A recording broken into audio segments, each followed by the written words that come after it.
पड़ोस की पिंकी नई साड़ी लेकर आई है, लेकिन तुमने तो अभी तक मुझे एक भी नई साड़ी लेकर नहीं आई। अरे जितना कमाता हूँ उतना तुम्हें लाकर दे देता हूँ। घर का खर्चा तुम ही तो चलाती हो। हाँ ठीक है, आप मुझे कमाई लाकर देते हैं, पर ये तो देखिए कि लाकर कितना देते हैं। उसमें सिर्फ 2 वक्त की रोटी का ही गुजर बसर हो पाता है। इस झोपड़ी में रहते रहते कितना समय हो चुका है, पर वही सूखी रोटी खाने को मिलता है। अरे अब मैं करूँ भी तो क्या करूँ? जितनी कमाई हो सकती है उतना कमा लेता हूँ। ढाबे पर ही तो काम करता हूँ। मालिक जितना देता है उतना लाकर तुम्हें दे देता हूँ। दुनिया कहाँ से कहाँ पहुँच गई, पर आप तो अपनी गुलामी से बाज ही नहीं आते। आपको वही ढाबा मिला है क्या काम करने के लिए? अरे तुम अपने काम से काम रखो। मैं काम कर रहा हूँ ना, खाली तो नहीं बैठा। सीमा की शादी को कुछ समय बीत चुका था। रामू उसको सारी खुशियाँ नहीं दे पा रहा था, इसलिए सीमा हमेशा चिड़चिड़ा रहा करती थी। और ऊपर से उसके पड़ोस में जब कोई नई चीज खरीद लेता तो उसके मन में बहुत घृणा पैदा हो जाती और वो सारी घृणा आकर अपने शौहर रामू पर निकाल देती। एक दिन की बात है, रामू अपने ढाबे पर काम कर रहा था। अरे क्या रे, इतनी देर से टेबल नंबर 24 का ग्राहक पुकार रहा है। ध्यान का रहता रे तेरा? सुनाई नहीं दिया, मैं अपने काम में मशगूल था। अबे आजकल तेरा ध्यान ना जाने कहाँ रहता है। इस तरह से तो बिल्कुल भी नहीं चलेगा बेटा। मतलब काम कर, तू अपने हिसाब कर ले और कहीं और जाकर काम खोज ले। लेकिन मैं तो आपके ढाबे पर बहुत सालों से काम कर रहा हूँ, फिर आप ऐसा क्यों कर रहे हो भला? अरे दरअसल बात यह है कि मेरी बीवी का भाई यानी कि मेरा साला गांव से आया हुआ है। उसे काम धंधा नहीं मिल रहा है, इसीलिए वो मेरे काम में हाथ बटाना चाहता है। अब 2 कारीगरों को तो मैं रख नहीं सकता, इसीलिए तुझे यहाँ से जाना होगा। मालिक आप तो जानते हैं कि मैं तंदूरी रोटी बहुत अच्छी बनाता हूँ और साथ में मिसल पाव भी।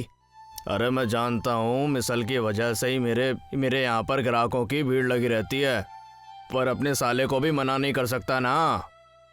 तू तो जानता ही है कि साले को मना करना आफत मोल लेना है। अगर मैंने उसको मना कर दिया तो मेरी बीवी मुझे जीने नहीं देगी, इसलिए तुझे यहाँ से जाना होगा। अब चाहे लाभ हो या घाटा, ये मुझे करना ही होगा। रामू वहाँ से मुंह लटकाकर चला जाता है, लेकिन उसे समझ नहीं आ रहा था कि वो काम करे तो क्या करे। करूँ तो क्या करूँ?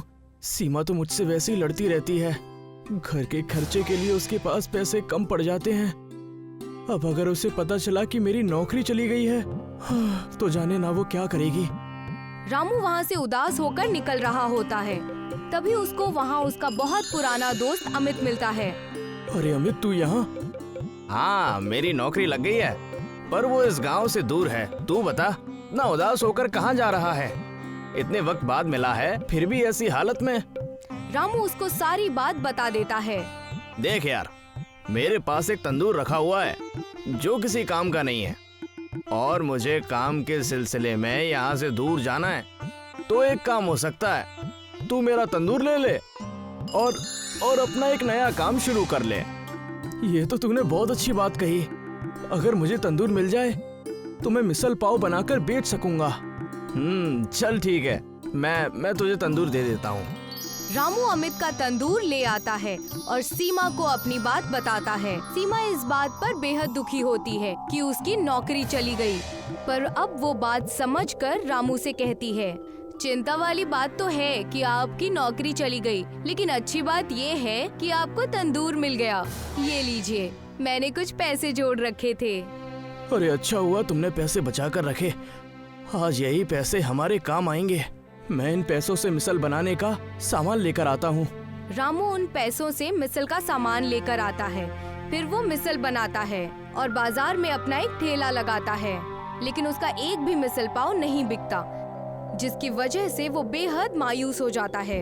आप चिंता क्यों करते हैं? अभी लोगों को आपके हाथों के हुनर का अंदाजा ही नहीं है ना। जिस दिन वो इसका स्वाद चखेंगे, उनको पता चल जाएगा कि आप कितना अच्छा मिसल पाव बनाते हैं।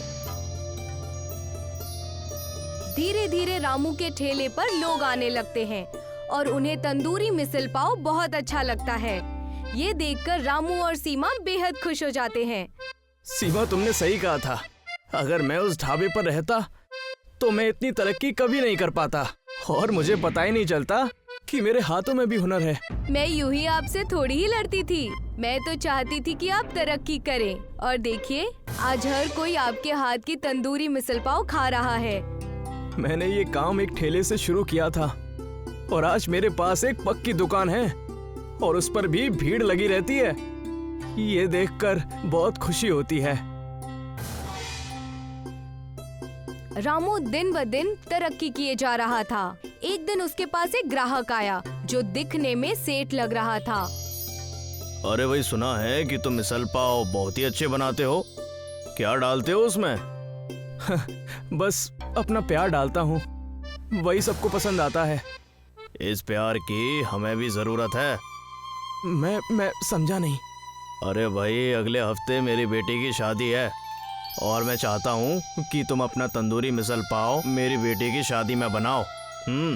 क्योंकि लड़के वाले बहुत दूर से शादी करने आ रहे हैं और मैं नहीं चाहता कि उन्हें कोई भी शिकायत करने का मौका मिले।